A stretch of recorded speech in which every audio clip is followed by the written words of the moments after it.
आपने इनको बोलते हुए सुना, मुझे लग रहा था जैसे मैं किसी मंदिर के एक पंडित जी के साथ बैठा हूं, और यही खतरनाक बात होती है। के मुंह से ये निकला कि चौपाई सुनाई तो ऐसा लगा जैसे मंदिर में कोई पंडित जी बोल रहे हैं, ये बहुत खतरनाक बात है, ये वर्ड कहा, मगर हैसियत नहीं है कि बोल दें कि अगर मौलाना साहब बोल रहे हैं तो बहुत खतरनाक। सबको अपनी अपनी पूजा पद्धति अपनाने का, अपने अपने धर्मस्थल बनाने का देश में अधिकार है, संविधान हमारा अधिकार देता है। लेकिन ऐसे बहुत लोग हैं इस देश में जो राम के अलावा किसी दूसरे ईश्वर को मानते हैं, कृष्ण के भक्त हैं, शिव के भक्त हैं, पार्वती के भक्त हैं, हनुमान के भक्त हैं। और राम भक्तों में भी दो तीन कैटेगरी हैं। राम के भक्त तुलसीदास भी हैं और राम के भक्त कबीर भी हैं। तुलसीदास दूसरे राम को मानते हैं, कबीर दूसरे राम को मानते हैं। इनका यही है, ये हिंदुओं को बांटने का कोई मौका नहीं छोड़ते। पहले ये हिंदुओं को जाति के नाम पे बांट रहे थे, अब ये हिंदुओं को भगवान के नाम पे बांटने लगे। समाजवादी पार्टी में विचारों की स्वतंत्रता है। हाँ, और वो स्वतंत्रता सनातन धर्म को धोखा बोलना और राम मंदिर की प्राण प्रतिष्ठा वाले दिन गम प्रकट करने की है। औकात नहीं है इनकी किसी और धर्म के लिए बोल जाए। दो खबर इसी सप्ताह की है जी। अब ये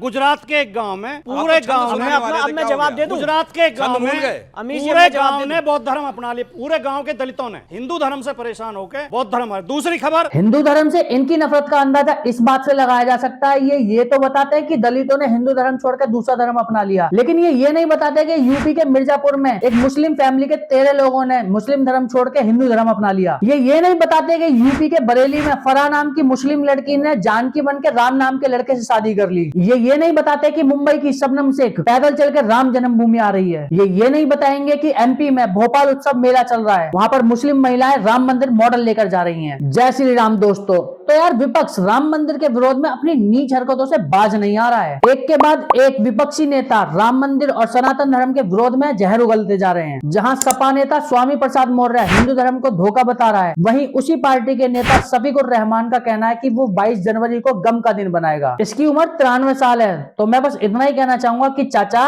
इतनी उम्र में टेंशन नहीं लिया करते, क्योंकि डॉक्टर का कहना है चिंता नहीं करनी चाहिए, क्योंकि चिंता और चिता में सिर्फ एक बिंदु का अंतर होता है, और चिंता ज्यादा बढ़ जाती है तो वो बिंदु हट जाती है। विपक्ष की नीच हरकतें अभी शुरू नहीं हुई है, क्योंकि जब कांग्रेस सत्ता में थी तो 2012 में कांग्रेस नेता जयराम रमेश का बयान है कि मैं समझता हूं कि शौचालय मंदिरों से ज्यादा पवित्र है, और वही नीच हरकत इन्होंने राम मंदिर पे की है। इन्हीं बयानों के बीच आरजेडी ने भी कार्यक्रम में भाग लिया है। आरजेडी समर्थकों ने पटना में पोस्टर लगाए हैं, और उन पोस्टरों में लिखा है मंदिर मतलब मानसिक गुलामी का मार्ग, और स्कूल मतलब जीवन में प्रकाश का मार्ग। आगे लिखा है कि मंदिर की घंटी बजती है तो वो हमें संदेश देती है कि हम मूर्खता, अज्ञानता, पाखंड और अंधविश्वास की ओर बढ़ रहे हैं, और स्कूल की घंटी बजती है तो संदेश मिलता है कि हम तर्कपूर्ण ज्ञान, वैज्ञानिकता और प्रकाश की ओर बढ़ रहे हैं। आपको तय करना है कि आपको किस ओर बढ़ना है। ये विज्ञान की बात कर रहे हैं। अगर सनातन धर्म में विज्ञान के लेकर चर्चा की जाए तो कई घंटे क्या दिनों तक चर्चा की जा सकती है। आपको बस एक छोटी सी न्यूज बताता हूँ जिसे सुन के आपको सनातनी होने पर प्राउड होगा। अभी 1 जनवरी 2024 सुबह 9:10 पर इसरो ने श्री हरिकोटा से